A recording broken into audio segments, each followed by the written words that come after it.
Iya, kalau ya ini ya keluhan klasik ya gitu-gitu itu klasik saya kira ya.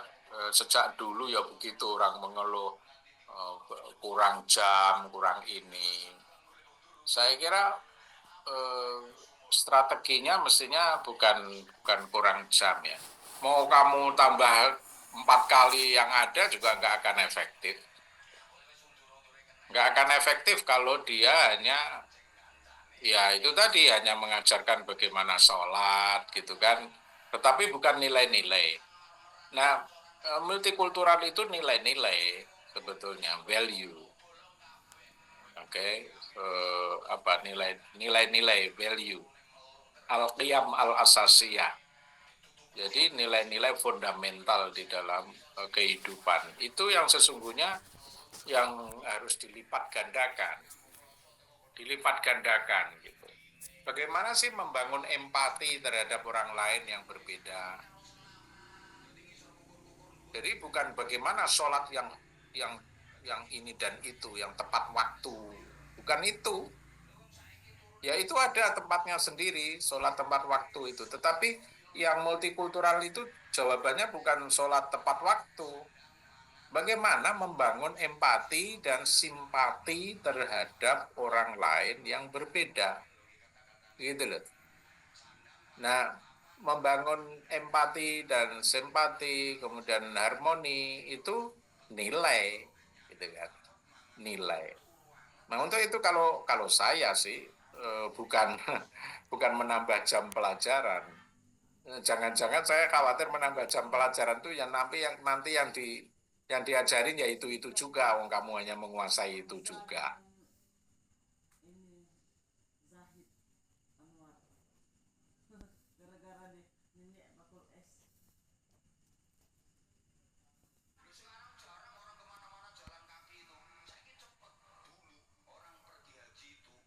Itu kan nilai itu.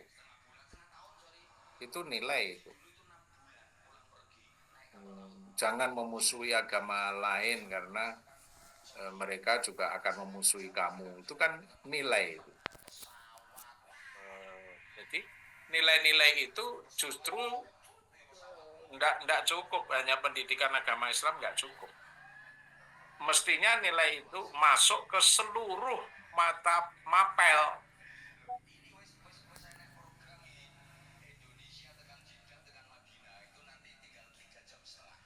seluruh mapel gitu. Jangan jangan dimonopoli oleh pendidikan agama.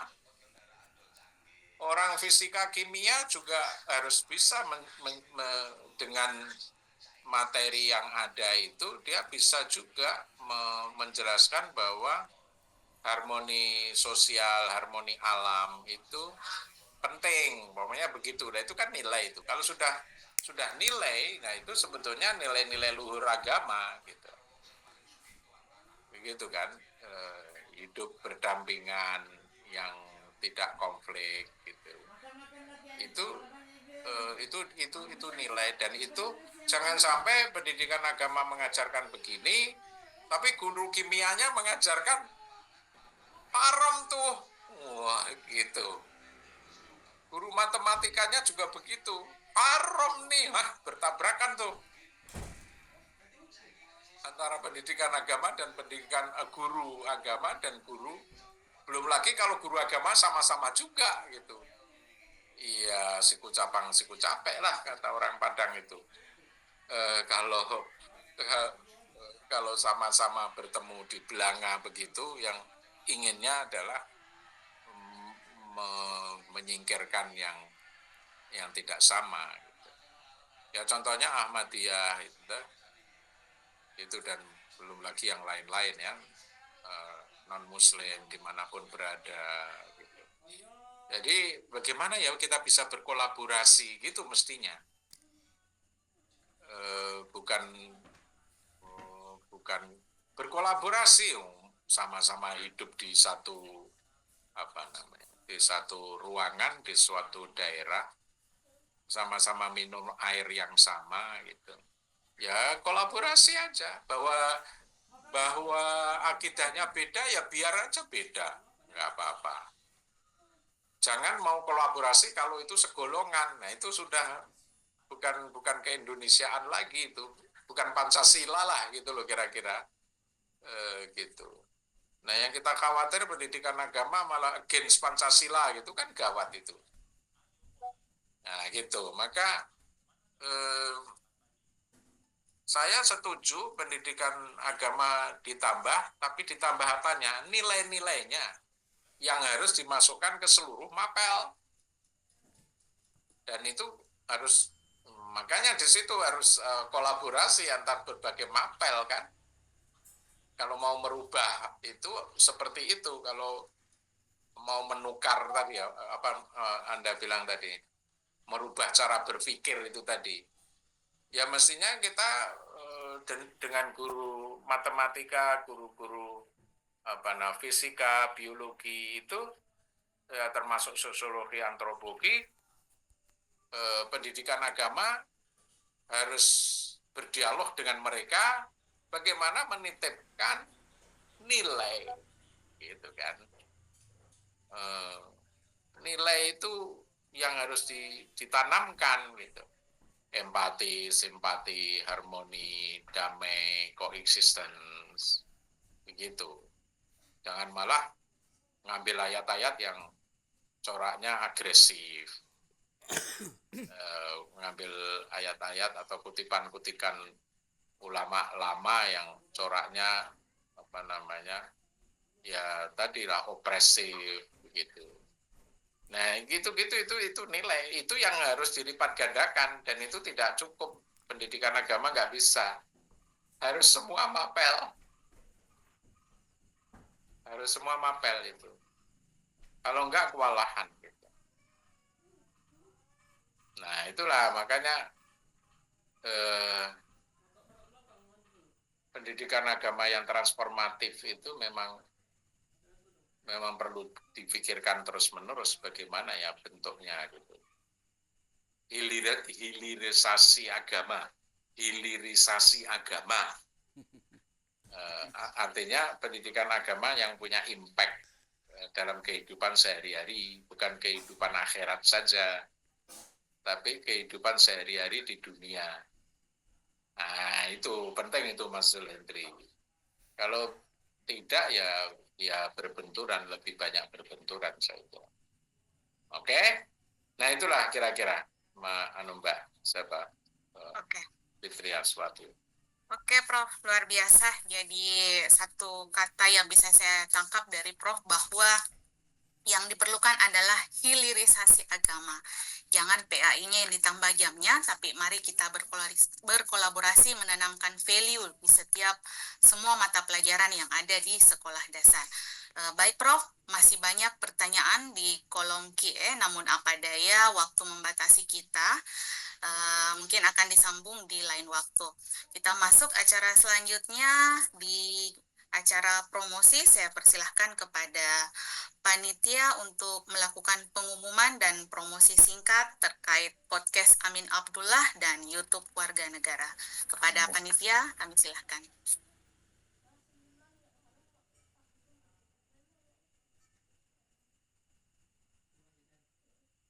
Suaranya. Unmute, Mbak.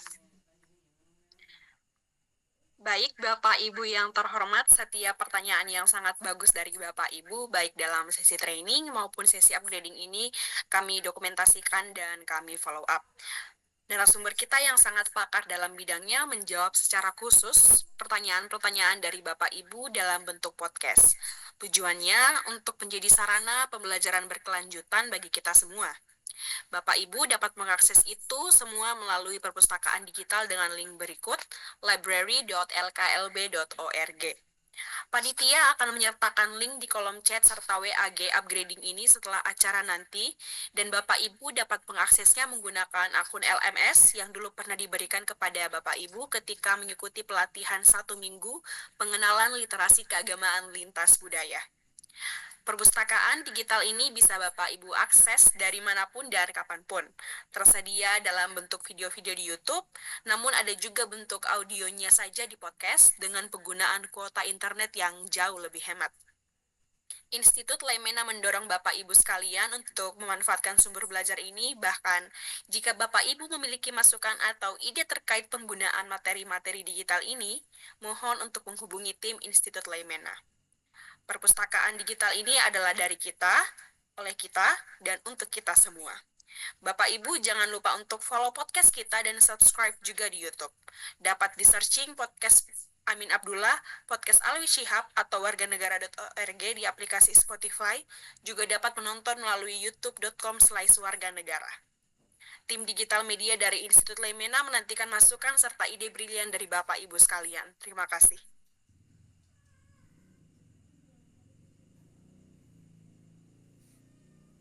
Terima kasih kepada Ibu Priscila. Selanjutnya kita masuk pada acara terakhir, yaitu closing remarks dari Bapak Profesor Dr. M. Amin Abdullah. Kepada Bapak kami beri waktu selama 2 menit untuk menyampaikan closing remarks. Kepada Bapak Profesor kami persilahkan dengan hormat. Iya, terima kasih. Jadi dalam pendidikan agama selalu saya katakan dalam pertemuan Anda dulu waktu perjumpaan pertama dulu ada 4 poin ya. Iman, tapi iman yang tercerahkan. Ada 1 iman, kemudian nanti akal, yang ketiga metode, dan yang keempat nilai.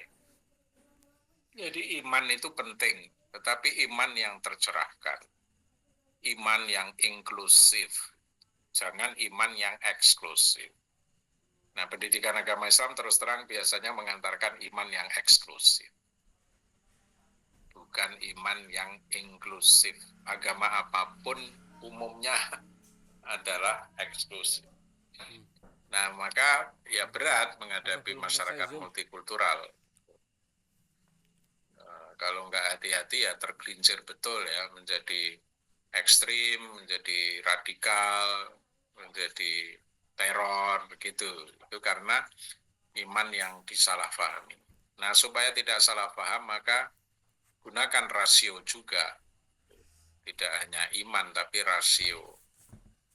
Menggunakan akal sehat, akal yang waras gitu.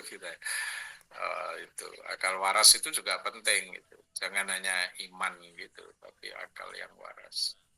Kemudian yang ketiga metode. Nah, metode itu saya kira MIT itu metode itu ada jangan monodisiplin, tapi pendekatannya harus selalu multi, inter, dan transdisiplin. Kalau kamu sudah berpikir kompeten, mempunyai kompeten worldview, nah itu sudah transdisiplin itu namanya. Within you itu sudah menjadi bagian daripada kehidupan kamu. Nah itu udah transdisiplin karena untuk orang yang toleran, untuk orang-orang yang merawat harmonious life itu kalau nggak selesai dengan dirinya sendiri, nggak bisa. Within you itu artinya selesai dengan dirinya sendiri. Melalui itu tadi, mempertimbangkan iman yang inklusif, kemudian menggunakan akal yang waras, metode yang utuh, dan yang keempat nilai.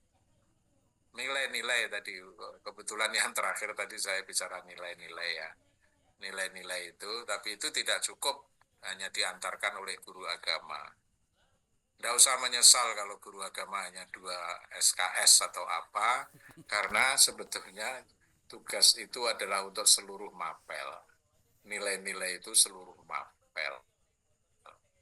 Fisika jangan bicara fisika murni begitu saja, tetapi ada nilai-nilainya di situ. Matematika itu ada nilainya gitu kan.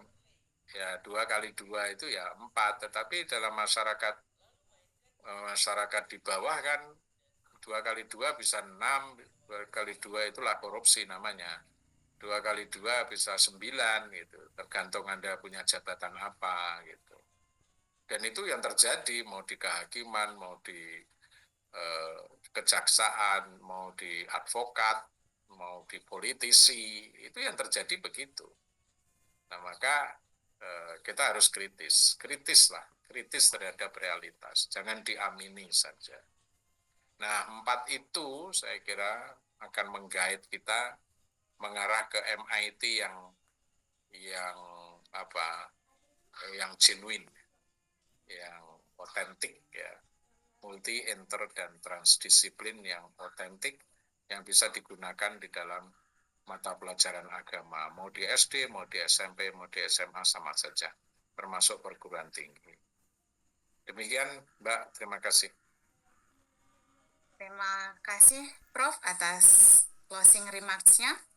Hadirin yang saya hormati, tidak terasa kita telah sampai di penghujung acara online upgrading course kompetensi pribadi Islam Bincang Ilmu dengan Amin Abdullah sesi pertama. Insya Allah besok kita akan lanjutkan kembali pada sesi kedua hari Jumat 10 Januari 2025 dengan yang sama pukul 19.00 sampai 20.30 waktu Indonesia Barat. Semoga apa yang disampaikan hari ini menjadi ilmu yang bermanfaat, membuka wawasan dan menginspirasi kita semua untuk terus berkontribusi dalam menciptakan harmoni di tengah masyarakat multikultural. Izinkan saya menutup dengan sebuah pantun. Padi menguning di tengah ladang, petani riang memanen padi. Ilmu dan hikmah telah berkembang, semoga manfaatnya abadi. Terima kasih kepada narasumber, terima kasih kepada Ibu Priscila, terima kasih kepada seluruh peserta, dan terima kasih kepada seluruh presenter. Terima kasih atas perhatiannya, dan mari kita bersama-sama menutup acara ini dengan sama-sama mengucapkan kalimat hamdalah. Alhamdulillahirabbil alamin. Dan kami akhiri dengan ucapan Assalamualaikum warahmatullahi wabarakatuh. Waalaikumsalam.